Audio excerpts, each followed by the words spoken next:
Ito po ay survey ng Publicos Asia Incorporated. Trust and Approval Survey. Nandyan pa yung pangalan ni Martin Tambaloslos. Yung susugorin ni Kiko Barsaga bukas. Patay kang baka ka. Ito, Publicos Asia Incorporated. Ito po ay ginawa yung survey September 27 to September 30. So, 1,500 yung natanong, approval and trust rating of the top 5 government official. So, ang nakalagay pa dito, Senate President, si Chis Escudero, at Speaker of the House, Martin Tambaloslos. Unahin na natin si Ngiwim. Diyos ko, nimal Ngiwim. Huy, 24 ang approval, 24%. Ang trust, 17%. Bagsa ka na talaga, oh. May naniniwala pa dito, mga trolls nga lang, ngiwiim. Kay Vice President Inday Sara, approval rating, ang taas pa rin, 36%. Trust, 32%. Pag tiningnan mo, ang layo-layo. Ang layo ng approval rating at trust rating ni Bongbong Marcos kay Vice President Inday Sara Duterte. Huwag na nating isali si Escudero. Si na lang yung isali natin, si Tambaloslos, animal anak ng kagwang. Oh. Kutya approval, 7%.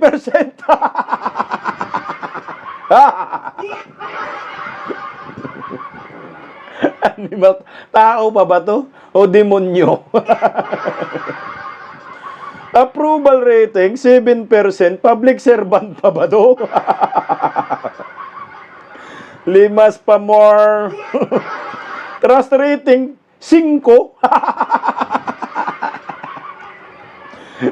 Ang grado, pag numero, pag 5, bagsak din yan 5 eh, di ba?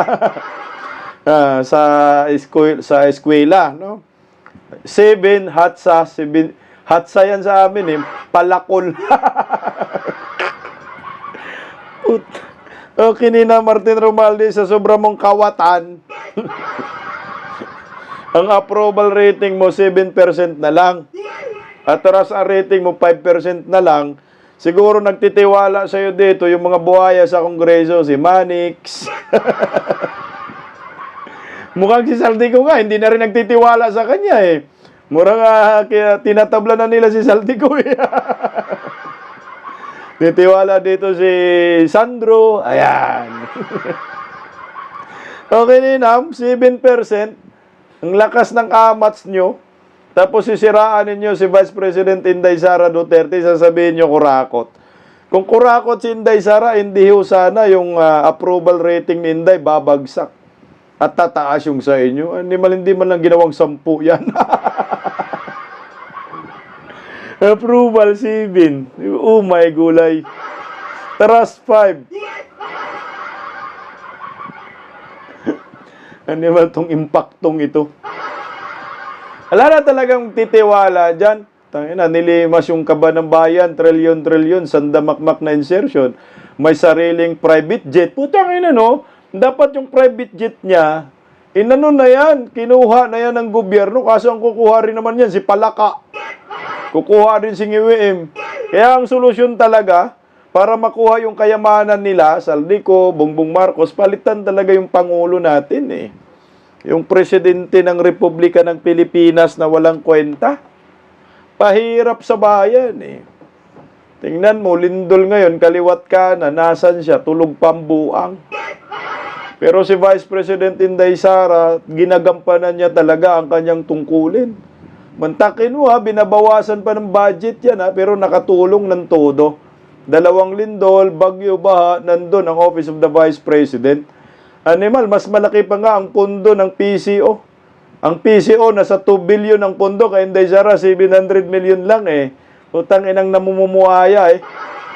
Ayan yung buhayang Martin Romualdez, approval rating 7%, ang trust 5%. Dito na bang kay Bongbong Marcos, 24% approval, ang trust 17%. Mga leader ba yan ng bansa? Hindi yan mga leader, mga kawatan yan eh. Dapat nga zero yan, mga hinayupak na yan eh. Si Inday Sara dapat yan, 100% ang trust rating sa kanya. Dahil totoo naman siya na nagsiservisyo. Tingnan mo ngayon sa Davao, nandun na naman siya. Sa Cebu, nandun na naman. Kaya deserve ni Vice President Inday Sara na pagkakatiwalaan ng taong bayan dahil sa lahat ng sakuna, andoon siya kahit walang budget. Ganong katindi. Paano pa kaya kung may budget si Vice President Inday Sara Duterte? Ano kaya ang mangyayari sa mga kanyang mga tulong di siksik liglig? Talagang malawak ang mararating at magsisilos na naman si palaka nito. Tingnan mo, plus muli natin, oh, pas malaki-laki, oh. Oh my gulay, Martin Romualdez, nasa dulo. Ang susugurin ni Kiko Barsaga, 7.5. Pag pinagsama, 75. Resign ka na sa pagka-kongresista, animal. Wala kang kwenta. Tingnan mo si Inday Sara, no? Ayan, oh. Andyan yung ali. Pagkatapos sa Cebu, dumiretso sa Davao Oriental. Nag-iikot, no?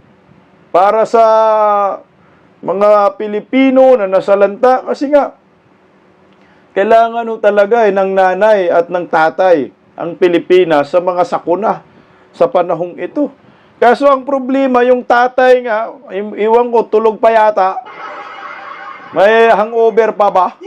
O baka nga, hindi alam na may lindol eh. Baka ang alam niyang lindol na, may lindol pa yata sa Cebu. Baka sa Cebu pa yung alam niya, may lindol ha. Ang lindol po, natapos na nga ho sa Bagyo. Tsaka may Isabela na naman kanina. Ang malakas ngayon, nasa Davao na ng IWM ha, baka tulog ka pa rin ha. Hindi pumupunta si IWM sa Davao eh. Baka natatakot, baka mabato ng durian, ang sakit niyan. Yung duryang hilaw, aray ko. Kaya wag nang pumunta ng Davao. Tingnan mo si Vice President Inday Sara, no? Mahal talaga ng bayan, talagang most trusted public servant. Walang karte-arte, oh. Panoorin natin. Sige na, go! Yay, ganun na. Ayan, oh. Sige, go! Yan si Inday. Grabe, oh. Niyakap ng bata. Hello! Papakayag!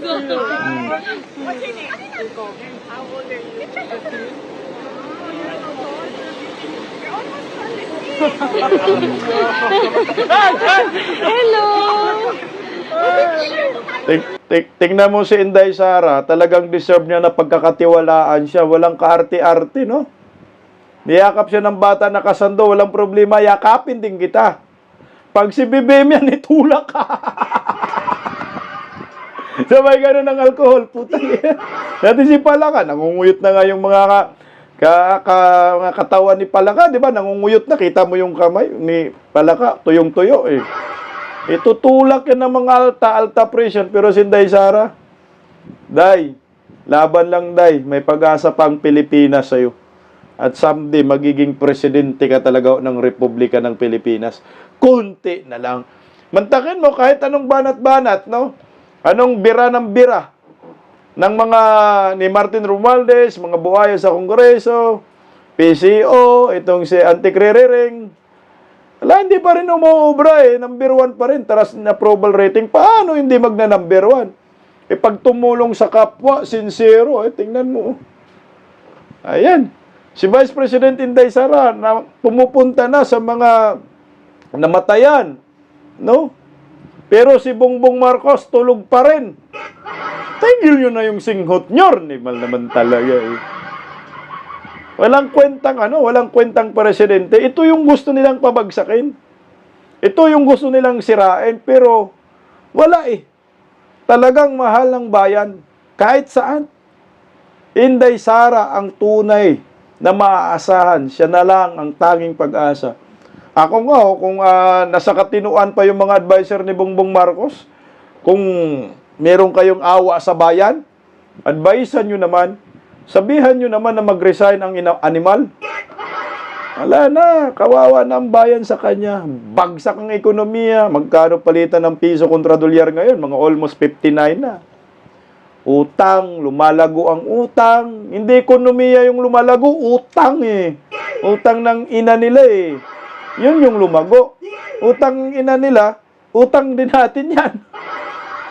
Kaya kawawa lang ang Pilipinas kay Bongbong Marcos. Kaya nga, okay ako itong mga panawagan ni Kiko Barsaga eh.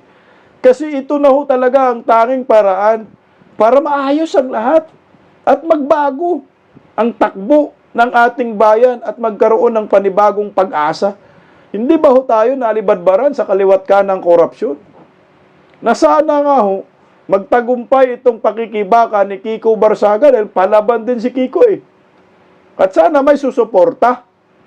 At sana yung mga Catholic school, Catholic priest, hoy mga hunghang, umayos kayo sa buhay ninyo. Ang totoong kurakot si Bongbong Marcos, Romualdez, mga Marcos eh. Hindi mga Duterte. Ina naman talaga oh.